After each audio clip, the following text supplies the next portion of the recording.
Ladies and gentlemen, this is Adarsh and welcome to My Gonayadi. ഒരു crime thriller സിനിമയെ പറ്റിയിട്ടാണ് നമ്മൾ ഇന്ന് സംസാരിക്കാൻ പോണത്. സീരിയൽ കില്ലർ ബേസ്ഡ് പടങ്ങൾ അല്ലെങ്കിൽ സീരിയൽ കില്ലിങ്സ് ബേസ്ഡ് പടങ്ങൾ ഇഷ്ടമുള്ളവരാണോ? ഒരു സിനിമ ഡയറക്റ്റ് OTT റിലീസ് ചെയ്തിട്ടുണ്ട്. ആമസോൺ ഒറിജിനൽസ് ആണ്. നമ്മുടെ ശോഭിത ദുലിപാലയുടെ Cheekatilo which means in darkness. Telugu സിനിമയാണ്, പക്ഷെ തമിഴൊക്കെ അവൈലബിൾ ആണ്. This movie is actually A-rated എന്തുകൊണ്ട് കൊടുത്തു എന്ന് എനിക്ക് ഇപ്പോഴും മനസ്സിലായിട്ടില്ല. അതിനുള്ള പരിപാടിയൊന്നും ഈ സിനിമയിൽ ഇല്ല. ഒരു ലോഡ് സീരിയൽ കില്ലർ ബേസ്ഡ് പടം ഇറങ്ങുന്നുണ്ട്. എന്തിന് ഈ സിനിമ കാണണം? അത് the nation wants to know. This actually a valid question. ഇതിൽ കുറച്ച് വെറൈറ്റി ഉണ്ട്. നമ്മുടെ അണ്ണൻ സീരിയൽ കില്ലർ രാത്രി ഇറങ്ങും. അതുകൊണ്ടാണ് ഇൻ ഡാർക്ക്നെസ് എന്ന് പറയുന്നത്. രാത്രി ഇറങ്ങും, സ്ത്രീകളെ കാണും, സ്ത്രീകളെ റേപ്പ് ചെയ്യും, അവരെ കൊല്ലും, എന്നിട്ട് തലയിൽ മുല്ലപ്പൂ വെച്ച് കൊടുത്തിട്ട് പോകും. സോ ഈ കില്ലിങ്സ് ഒക്കെ അന്വേഷിക്കുന്ന ക്രിമിനോളജി പഠിച്ച ജേർണലിസ്റ്റിന്റെ കഥ പറയുന്ന സിനിമയാണ് Cheekatilo which means in darkness. So ശോഭിതയുടെ പടമാണ്, അതുകൊണ്ട് തന്നെ കുറച്ച് ക്വാളിറ്റി ഉള്ള സാധനമാണ് മറ്റാണ് കണ്ടത്. അത് എങ്ങനെയുണ്ടെന്ന് ഞാൻ പറയാം.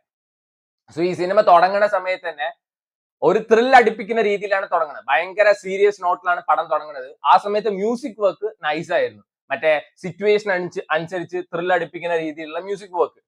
പിന്നീട് പോയിട്ട് നമ്മുടെ ശോഭിതയുടെ ചെറിയ റൊമാൻസ്, ഇവരുടെ ഫാമിലി, അങ്ങനത്തെ പരിപാടിയൊക്കെയാണ് കാണിക്കുന്നത്. സോ ഇത് ഈ കേസ് ഈ കൊച്ചിന് സോൾവ് ചെയ്യാൻ പറ്റുമോ ഇല്ലേ, അതാണ് ഈ സിനിമ പറഞ്ഞു പോണത്. കാരണം ഒരു തെളിവും ഇല്ല ഈ സീരിയൽ കില്ലർ ആരാണ്, എത്ര വയസ്സായി, അയാളുടെ ഫിംഗർ പ്രിന്റോ DNA, ഇവൻ ആള് റേപ്പ് ചെയ്യുമ്പോൾ കാണ്ടം ഉപയോഗിച്ചിട്ടാണ് റേപ്പ് ചെയ്യുക.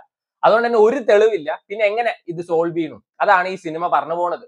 ദിസ് ആക്ച്വലി നൈസ് പടം പറഞ്ഞാൽ ഇതുവരെ ഇറങ്ങിയ സീരിയൽ കില്ലർ ബേസ്ഡ് പടങ്ങളിലെ വൺ ഓഫ് ദി ബെസ്റ്റ് അങ്ങനെയൊന്നും പറയുന്നില്ല.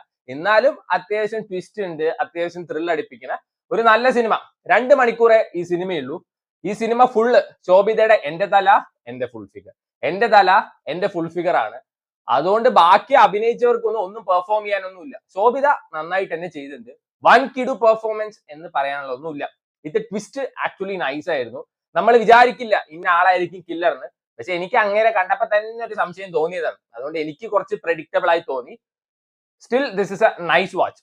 ഇതിൽ ഈ മറ്റേ അവിഞ്ഞ റൊമാൻസ് അങ്ങനത്തെ പരിപാടിയില്ല. ഈ തൊലിഞ്ഞ റൊമാൻസ്, അവിഞ്ഞ റൊമാൻസ്, പാട്ട്, ഡാൻസ്, നീ ഇല്ലാതെ എനിക്ക് ജീവിക്കാൻ പറ്റില്ല എന്നുള്ള ഡ്രാമാറ്റിക് ഡയലോഗ്സ്, അങ്ങനത്തെ പരിപാടിയില്ല. സ്റ്റിൽ പടം ഒന്ന് സീരിയസ് ആയിട്ട് പോണ സമയത്ത് നീ എന്നെ മൈൻഡ് ചെയ്തില്ല, നീ എന്നെ വിളിച്ചപ്പോ എടുത്തില്ല, അങ്ങനത്തെ കുറച്ച് ഡയലോഗ്സ് ഉണ്ട്. പിന്നെ ഫാമിലി, പാസം, അങ്ങനത്തെ സാധനമൊക്കെ ഒഴിവാക്കിയിട്ട് ഒന്നും കൂടി ക്രിസ്പ് ആക്കിയിട്ട് വെച്ചാൽ തിങ്സ് വുഡ് ഹാവ് ബീൻ ഇവൻ ബെറ്റർ എന്ന് എനിക്ക് തോന്നി. 2 മണിക്കൂറേ ഉള്ളൂ. ശരിക്കും ഇത് 1.5 മണിക്കൂറിന്റെ സാധനമൊക്കെ ഉള്ളൂ. അതിന്റെ ഇടയിൽ ഈ റൊമാൻസും പരിപാടിയൊക്കെ ഉണ്ട്. നമ്മുടെ നിവേദ തോമസിന്റെ ഓൾ ടൈം കിടുപ്പടം 35 ചിന്നക്കഥ കാതു. ആ സിനിമയിൽ ആ കൊച്ചിന്റെ ഹസ്ബൻഡ് ആയിട്ട് ഒരാൾ അഭിനയിച്ചിട്ടുണ്ട്. ആളാണ് ഇതിൽ നമ്മുടെ ചേച്ചിയുടെ കാമുകൻ. വലിയ അഭിനയിക്കാനൊന്നുമില്ല, ഞാൻ പറഞ്ഞില്ലേ. ശോഭിതയുടെ ഔട്ട് ആൻഡ് ഔട്ട് ശോഭിതയാണ് ഈ സിനിമയിൽ ഉള്ളത്. സോ അവർക്കൊന്നും വലിയ പെർഫോം ചെയ്യാനില്ല. ഒരു ചേച്ചി വരുന്നുണ്ട് പോലീസ് ഓഫീസറായിട്ട്. ആൾ അങ്ങോട്ട് കാശ് കൊടുത്ത് അഭിനയിച്ചാണ് തോന്നുന്നു. ഒന്നുമില്ല, ഒരു കഴിവുകെട്ട ഓഫീസർ. പോലീസുകാരൊക്കെ മൊണ്ണകളാണ് ഈ സിനിമയിൽ. ഒന്നിനും കൊള്ളാത്ത കുറെ പോലീസ്. എന്നാ ജാടയ്ക്ക് ഒരു കുറവുമില്ല. ഈ കൊച്ച് പാവം നമ്മുടെ ശോഭിത ശേഷിയാണ് കഷ്ടപ്പെട്ട് എല്ലാം അന്വേഷിച്ച് കണ്ടുപിടിക്കുന്നതൊക്കെ. യൂഷ്വലി ഞാൻ പറഞ്ഞില്ല, ഈ സൈക്കോ ത്രില്ലർ അല്ലെങ്കിൽ മറ്റേ സീരിയൽ കില്ലിംഗ് ബേസ്ഡ് പടങ്ങളിലൊക്കെ അവർക്കൊരു മോട്ടീവ് ഉണ്ടാവും. അത് എത്രത്തോളം സ്ട്രോങ് ആവണോ, നമുക്ക് ഇമോഷണൽ കണക്ഷൻ കിട്ടണോ, അത്രത്തോളം പടം കിടുമോ. അതിന്റെ ഏറ്റവും വലിയ എക്സാമ്പിൾ ആണ് 11 സിനിമ, അല്ലെങ്കിൽ 11 സിനിമ, നമ്മുടെ നവീൻ ചന്ദ്രയുടെ പടം.